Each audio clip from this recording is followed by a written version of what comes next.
Hello everyone, welcome to Vyas IAS. So today is your day 49 of Mission UPSC 2027. आज का जो हमारा target था वो था मिशन यूपीएससी 2027 में, वो था हमारा चैप्टर नंबर 8 पॉलिटी क्लास 8 का, जिस चैप्टर का नाम था कन्फ्रंटिंग मार्जिनलाइजेशन। ठीक है, स्टार्ट करते हैं चैप्टर के साथ कि चैप्टर में क्या क्या चीज़ें थी। आई होप आप लोगों ने चैप्टर पढ़ लिया होगा। Again I will repeat, if you have not studied till now तो प्लीज़ चैप्टर पढ़ के आइए। चैप्टर नहीं पढ़ेंगे तो बहुत सारी चीज़ें हैं जो आप लोग नहीं सीख पाएंगे, रीडिंग हैबिट नहीं बना पाएंगे, वोकैबुलरी नहीं देख पाएंगे कैसी कैसी यूज़ होती है। तो बहुत ज़रूरी है कि आप पहले चैप्टर पढ़ें।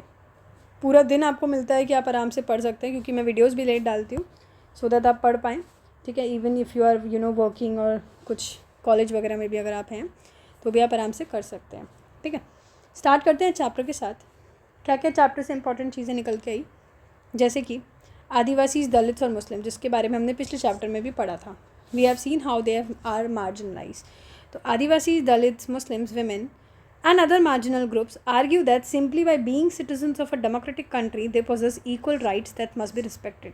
कि ये लोग भी जो इस डेमोक्रेटिक कंट्री में रहते हैं they also have the rights. ऐसा नहीं है कि सिर्फ रिच लोगों के पास राइट्स है या अपर कास्ट लोगों के पास राइट्स है। दीज पीपल, ऐसा नहीं है कि सिर्फ मेन को राइट्स मिले, विमेन के पास भी राइट्स है being in a democratic country, कि उनके पास भी इक्वल राइट्स है जो उनको रिस्पेक्ट मिलनी चाहिए उसके लिए, है ना। As far as the marginalized are concerned, they have drawn on these rights in two ways। काफ़ी स्ट्रगल किया मार्जिनलाइज लोगों ने कि वो अपने राइट्स के लिए लड़े, अपनी राइट्स जीते, और कहीं ना कहीं उन्होंने किस तरीके से ध्यान लेके आए अपनी राइट्स को जीतने के लिए। जैसे उन्होंने कोशिश करी, इंसिस्ट करी, फंडामेंटल राइट्स जो है फोर्स किया गवर्नमेंट को कि रिकॉग्नाइज़ करे कि उनके साथ जो इंजस्टिस हो रहा है और जो फंडामेंटल राइट्स गिवन है उसको लेके सरकार ध्यान दे कि कैसे उनके साथ न्याय नहीं हो रहा है। ऑल्सो दे हैव इंसिस्टेड कि गवर्नमेंट कुछ लॉज लेके आए so that they also get respected. कुछ रिजर्वेशंस वगैरह लेके आओ, हमें भी राइट्स दो, कुछ स्पेशल प्रोविजंस लेके आओ इन लोगों के लिए। ऐसा इन लोगों ने हाईलाइट करने की कोशिश की, इंसिस्ट करने की कोशिश की सरकार से, सो दैट इनको भी इनके राइट्स वगैरह मिले, हक इनको मिले। ठीक है, in some instances the struggles of the marginalized have influenced the government to frame new laws in keeping with the spirit of the fundamental rights। देखिए, बहुत सारे इंस्टेंसेस ऐसे देखने को मिले, बहुत सारे एग्जांपल्स ऐसे देखने को मिले हैं जिसमें हमने देखा है कि मार्जिनलाइज लोगों ने कितना स्ट्रगल किया। ये स्ट्रगल किया है कि गवर्नमेंट को वो लोग इंसिस्ट कर सके कि उनके लिए कुछ न्यू लॉज लेके आओ, ये ध्यान में रखते हुए कि हमारे पास भी जो फंडामेंटल राइट्स सबके लिए वो हमारे पास भी हो। जैसे कि आर्टिकल 17 के अंदर भी हमने पढ़ा था ना, आई होप आप लोगों को एक्रोनियम याद होगा, ईडी आउट, जो हमने पढ़ा था आर्टिकल 14, 15, 16, 17 और 18। यहाँ पे बात हो रही है 17 की, तो 14, 15, 16, 17 जो कि हमारा था अनटचेबिलिटी को लेके। So article 17 of the constitution states that untouchability has been abolish. जिसका मतलब क्या है, that no one can henceforth prevent Dalit from educating themselves, कि कोई भी किसी को नहीं रोक सकता एजुकेशन लेने से, चाहे वो कोई भी कास्ट का हो, चाहे वो दलित्स हो। कोई भी किसी को नहीं रोक सकता टेम्पर एंटर करने में, कोई भी किसी को नहीं रोक सकता पब्लिक फैसिलिटीज़ अवेल करने में। It also means that it is wrong to practice untouchability. ये इसका मतलब ये भी हो गया, इसका मतलब भाई अनटचेबिलिटी प्रैक्टिस करना ही गलत हो गया ना। And that this practice will not be tolerated by a democratic government, कि ऐसी तरीके की प्रैक्टिस जिसमें अनटचेबिलिटी हो, ठीक है, ऐसी प्रैक्टिसेस डेमोक्रेटिक गवर्नमेंट एक्सेप्ट नहीं करती, बिकॉज वो इंश्योर करते हैं कि हर किसी के पास बराबर राइट्स हो और हर कोई रिस्पेक्ट हो। In fact, untouchability is a punishable crime now. And there are also other sections in the Constitution that helps to strengthen the argument against untouchability। एक और argument है जो कि आर्टिकल 15 है। आई होप आर्टिकल 15 आपको पता होगा, डिस्क्रिमिनेशन वाला है, where the Constitution notes that no citizen of India shall be discriminated against on the basis of religion, race, caste, sex or place of birth। ठीक है, ये सब तो समझ आ रहा होगा क्योंकि हम लोग बहुत बार पढ़ चुके हैं। Dalits can invoke or draw on a fundamental right in situations where they feel they have been treated badly by some individuals or community or even by the governments। Dalits लोग इन्वोक कर सकते हैं, मतलब आप कह सकते हैं pinch कर सकते हैं सरकार को किसी कोर्ट में भी जाके कि हमारी ये फंडामेंटल राइट्स वायलेट हो रही है, हमारे साथ यहाँ गलत हो रहा है, चाहे कोई भी इंडिविजुअल उनके साथ गलत कर रहा हो, कोई भी कम्युनिटी उनके साथ गलत कर रही हो, या सरकार खुद गलत कर रही हो। They have drawn the attention of the government of India to the Constitution, demanding that the government is abide by it and do justice to them। उन लोगों ने इतना कोशिश की है कि कहीं ना कहीं सरकार भी ध्यान दे, उनके रूल्स, उनको भी राइट्स उनको मिले और उनके साथ भी जस्टिस करे. And they also focused on right to freedom of religion and cultural and educational rights. इस चीज़ पे भी उन लोगों ने फोकस किया कि हम लोगों को भी हम अपना रिलीजन अपने मन से फॉलो कर सकें, अपने कल्चर्स, अपने एजुकेशनल राइट्स हम अपने मन से कर सकें. In the case of cultural and educational rights, ये जो कल्चरल और एजुकेशनल राइट्स हैं, ठीक है, कल्चरल और एजुकेशनल राइट्स की जब हम बात करते हैं तो जो डिफरेंट कल्चर्स होते हैं, डिफरेंट रिलीजियस ग्रुप्स होते हैं, डिस्टिंक्ट मतलब डिफरेंट, जैसे कि मुस्लिम्स हैं, पारसीज़ हैं, तो उन लोगों के पास भी राइट है कि उनके जो भी कल्चर्स हैं, जो भी उनके रिलीजन्स हैं, उनको प्रोटेक्शन मिले, उनको एक गार्डियन मिले, ठीक है, so that they can also decide कि उनके लिए क्या बेस्ट है क्या नहीं. वो सब अपने हिसाब से सबके कल्चर को प्रिजर्व किया जाए, सबके ट्रेडिशंस को रिस्पेक्ट की जाए, वो बात हो रही है यहाँ पे. Thus, by granting different forms of cultural rights, the Constitution tries to ensure cultural justice to such groups. ठीक है, कि इस तरीके के अलग अलग जो कल्चर्स हैं, अलग अलग जो ट्रेडिशंस हैं सबके, तो कॉन्स्टिट्यूशन ये कोशिश करता है कि हर किसी को कल्चरल जस्टिस मिले, हर ग्रुप्स को कल्चरल जस्टिस मिले. And the constitution does this so that culture of these group is not dominated or nor wiped out by the culture of the majority community. Constitution ने ऐसा क्यों किया? Constitution ने इसलिए ऐसा किया कि कोई भी डोमिनेटेड कल्चर, कोई भी dominated group of people minorities को ख़त्म करने की या उनके कल्चर को ख़त्म करने की कोशिश ना करे. ठीक है, इसके लिए कॉन्स्टिट्यूशन ने एक सेफगार्ड दिया है. ठीक है, अब लॉ क्या है मार्जिनलाइज के लिए, क्या लॉज हैं ये देख लेते हैं. ठीक है, government makes laws to protect its citizens along with policies, schemes and survey. सरकार कानून बनाती है सिटीजन्स को प्रोटेक्ट करना, उनकी पॉलिसीज़ को लेके, स्कीम्स को लेके, सर्वेज को लेके. As part of the effort of the government to implement the constitution, both state and central government create specific schemes for the implementation in tribal areas or in areas that have a high Dalit population. यानी कि ये क्या कह रहा है, अगर हम देखा जाए कि सरकार जो एफर्ट्स ले रही है कॉन्स्टिट्यूशन में, जिस भी लेके इम्प्लीमेंट करने की जो कोशिश कर रही है कॉन्स्टिट्यूशन को, चाहे स्टेट गवर्नमेंट हो चाहे सेंट्रल गवर्नमेंट हो, कुछ स्पेसिफिक स्कीम्स लेके आते हैं.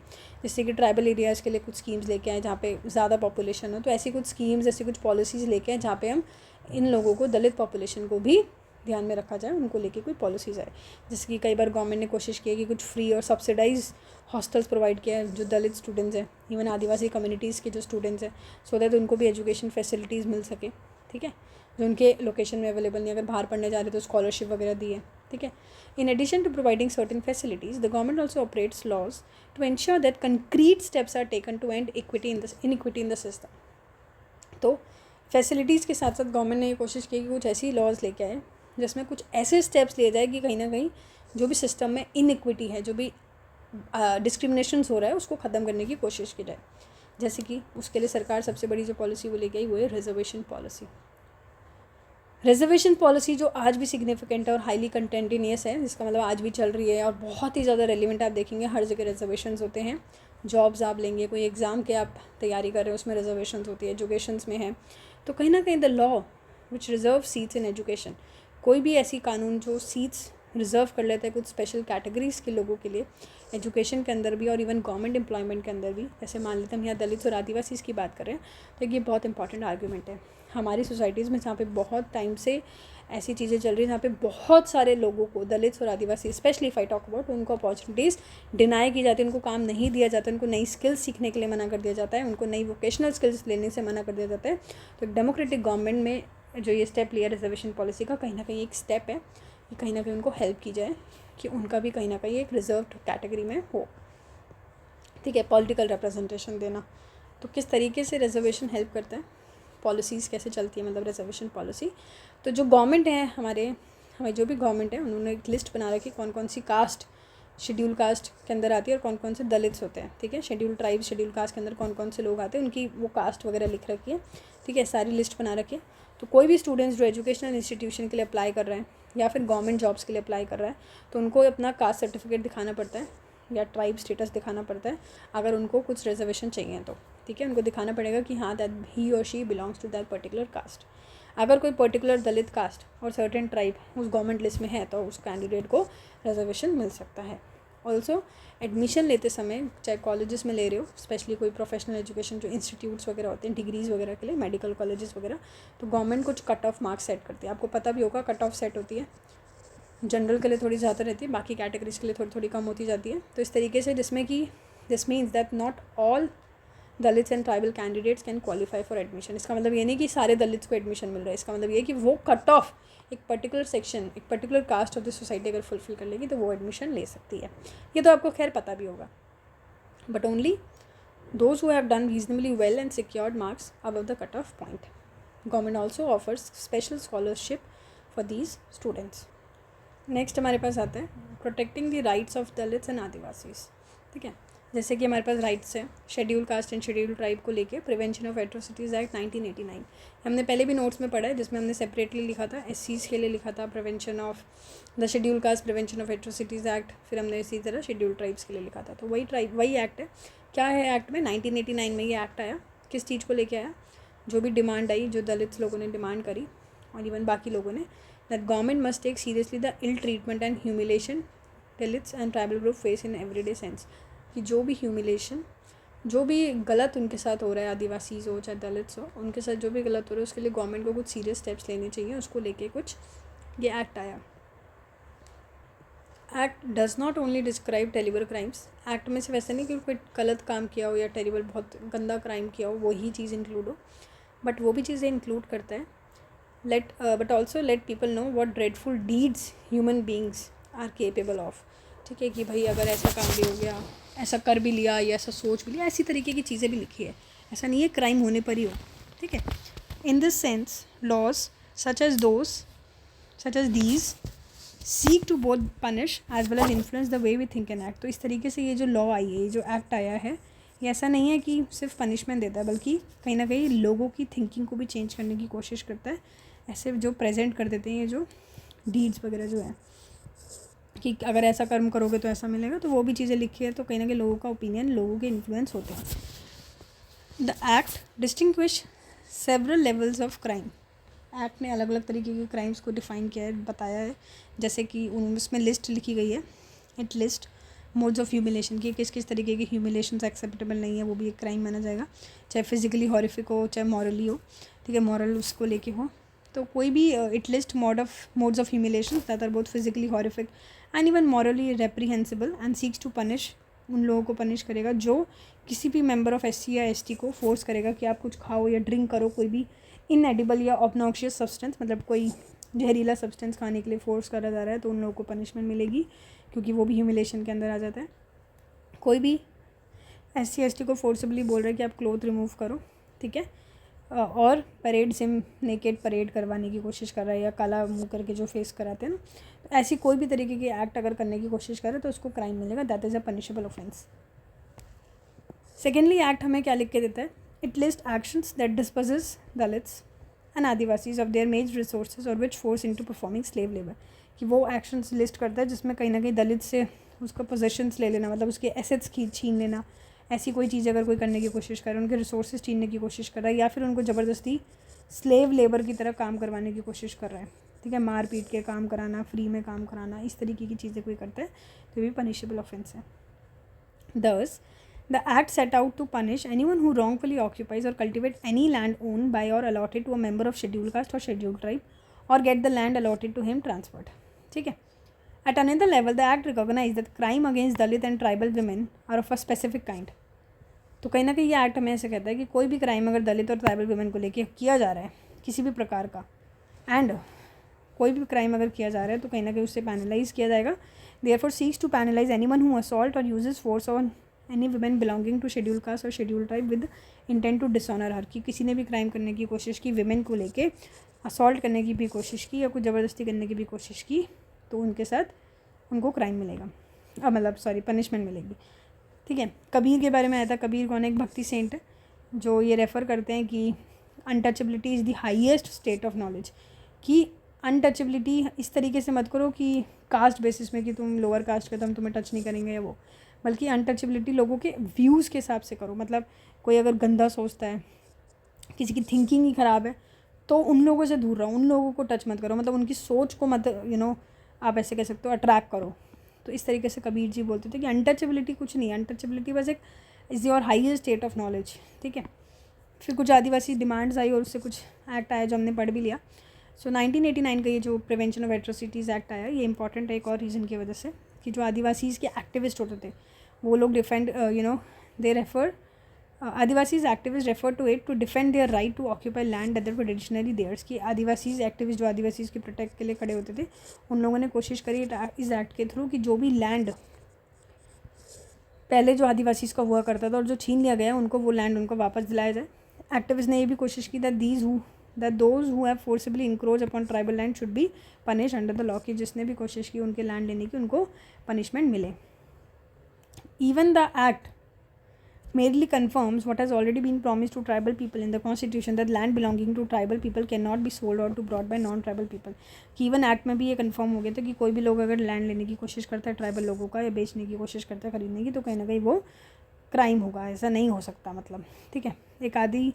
एक आदिवासी एक्टिविस्ट थी CK जानू, ठीक है। इन्होंने भी ये पॉइंट आउट किया कि सबसे बड़े जो वायलेटर हम कह सकते हैं कॉन्स्टिट्यूशन के, कहीं ना कहीं वो खुद ही सरकार है, क्योंकि बहुत सारे रीजंस की वजह से। क्योंकि यही लोग होते हैं जो अलाउ करते हैं जो नॉन ट्राइबल लोग होते हैं ना, उनको आने के लिए कि तुम लोग ठीक है इंडस्ट्रीज़ बना लो, टिम्बर मर्चेंट्स वगैरह को बुलाने के लिए पेपर मिल्स खुलवा देते हैं।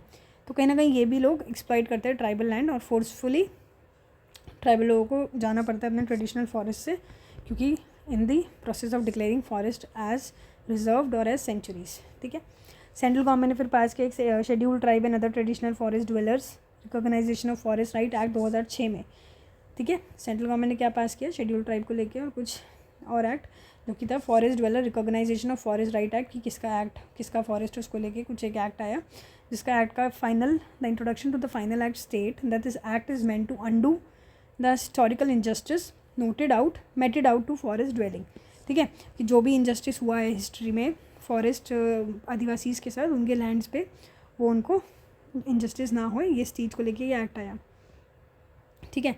Mated out to forest dwelling population and not recognising their right to land and resources, कि उनके लैंड एंड रिसोर्सेज उनको नहीं दिए जा रहे, उसको लेके। सो ये एक्ट रिकॉग्नाइज करता है their right to homestead, cultivable and grazing land and to non timber forest produce, कि वो लोग के पास है कि वो रुक सकते हैं, कल्टिवेट कर सकते हैं, ठीक है, जो भी नॉन टिम्बर फॉरेस्ट प्रोड्यूस भी कर सकते हैं।